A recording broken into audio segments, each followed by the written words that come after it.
नमस्कार दोस्तों, Narayan education YouTube channel में आप सभी का स्वागत है। तो सबसे पहले तो दोस्तों आप चैनल को सब्सक्राइब कर सकते हैं, शेयर भी कर सकते हैं। इस वीडियो में बात करेंगे सेकंड ग्रेड की। तो कल देर रात उपेन्द्र यादव लाइव उन्होंने बड़ी बात कही है। फर्स्ट ग्रेड के पदों को लेकर भी उपेन्द्र यादव ने सबसे पहले बताया था और वही पद विज्ञप्ति में जारी हुए थे। और यहाँ पर देखिए नई भर्तियों को लेकर कल रात विशेष लाइव पर थे उपेन्द्र यादव, तो वहाँ पर उन्होंने सेकंड ग्रेड के पदों का वर्गीकरण बताया। वैसे आप पिछली भर्तियों की तुलना के हिसाब से वर्गीकरण अंदाज़ा लगा सकते हैं कि किस सब्जेक्ट में कितने, जैसे सामाजिक हो गई, ठीक है, इंग्लिश, संस्कृत, हिंदी, बाकी अन्य सब्जेक्ट में कितने पद रहने वाले हैं, लेकिन काफ़ी कम पद रहेंगे।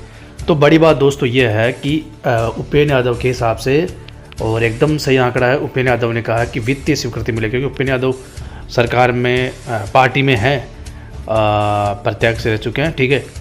तो उन्होंने कहा है फर्स्ट ग्रेड 2202 पदों पर विज्ञप्ति जारी हो चुकी है आरपीएससी के द्वारा। अब सरकार की तरफ से यानी वित्तीय स्वीकृति मिली सेकंड ग्रेड की 2129 पदों पर। तो इसका मतलब है फर्स्ट ग्रेड की 2202 पदों पर और सेकंड ग्रेड उससे भी कम 2129 पदों पर विज्ञप्ति 10 नवंबर के बाद या 10 नवंबर के आसपास जारी हो जाएगी। सेकंड ग्रेड की विज्ञप्ति आरपीएससी के द्वारा। पदों का वर्गीकरण आप पिछली भर्तियों की तरह अंदाज़ा लगा सकते हैं, कम रहने वाले हैं पद, ठीक है।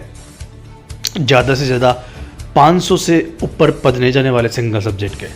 तो कुल मिला के दोस्तों बड़ी बात, सेकंड ग्रेड विज्ञप्ति सेकंड ग्रेड भर्ती 2024 विज्ञप्ति का इंतजार कर रहे विद्यार्थियों के लिए बड़ी न्यूज़ है दोस्तों। बड़ी न्यूज़ यह है कि 2129 पदों पर वित्तीय स्वीकृति मिली है और 2129 पदों पर आरपीएससी इसकी विज्ञप्ति आने वाले कुछ ही दिनों में जारी कर देगा। तो ये बड़ी न्यूज़ निकल के सामने आ रही है और उपचुनाव से पहले जारी हो जाएगी। कुछ दिन तो नहीं, हो सकता है 1-2 दिन आजकल में ही जारी हो जाए। वित्तीय स्वीकृति पहले ही मिल चुकी थी, काफ़ी दोनों की साथ ही मिली थी, फर्स्ट ग्रेड सेकंड ग्रेड की। तो विज्ञप्ति अब जल्द जारी हो जाएगी, ठीक है। तो बड़ी बात दोस्तों है 2129 पदों पर सेकंड ग्रेड की विज्ञप्ति जारी हो रही है और पदों का वर्गीकरण भी। इसके अलावा उपेन्द्र यादव ने एक और बात कही है कि डीपीसी के बाद अभी डीपीसी पेंडिंग है आरपीएससी में 9000 पदों पर शिक्षा विभाग की तरफ से प्रपोजल भेज रखा है आरपीएससी को। तो ये डीपीसी जब होगी तब सेकंड ग्रेड के पदों में बढ़ोतरी संभव है, फर्स्ट ग्रेड में भी बढ़ोतरी संभव है। लेकिन बड़ी बात दोस्तों यही है कि 2129 पदों पर सेकंड ग्रेड की विज्ञप्ति जारी हो रही है। पिछली भर्ती 8,500 से 9,500 से पहले पदों पर ये जारी हुई थी, काफ़ी कम पद। यानी पिछली भर्तियों की अगर तुलना करें तो उसके मुकाबले 20% के आसपास पदों पर ये भर्ती जारी हो रही है।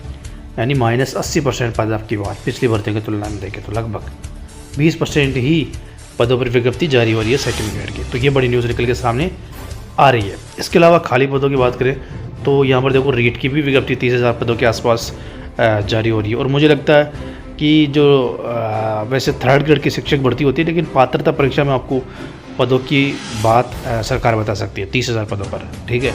खाली पदों का आंकड़ा यहाँ पर आप देखो एक बार। सेकंड ग्रेड की हम बात करें तो सेकंड ग्रेड के 33,840 सालांतरण पर पदाधिकारी हैं। अब विज्ञप्ति 2129 पदों पर जारी हो रही है। अगर यहाँ से आधे पद डीपीसी में सरकार भरती है, मान लो 33,840 में से, फिर भी 16,000 पद है, लेकिन भर्ती कितनी पदों पर आई? मात्र 2129, 16,000। यानी आज भी 14,000 पद खाली है सेकंड ग्रेड के, फिर भी 2129 पदों पर सरकार भर्ती निकाल रही है।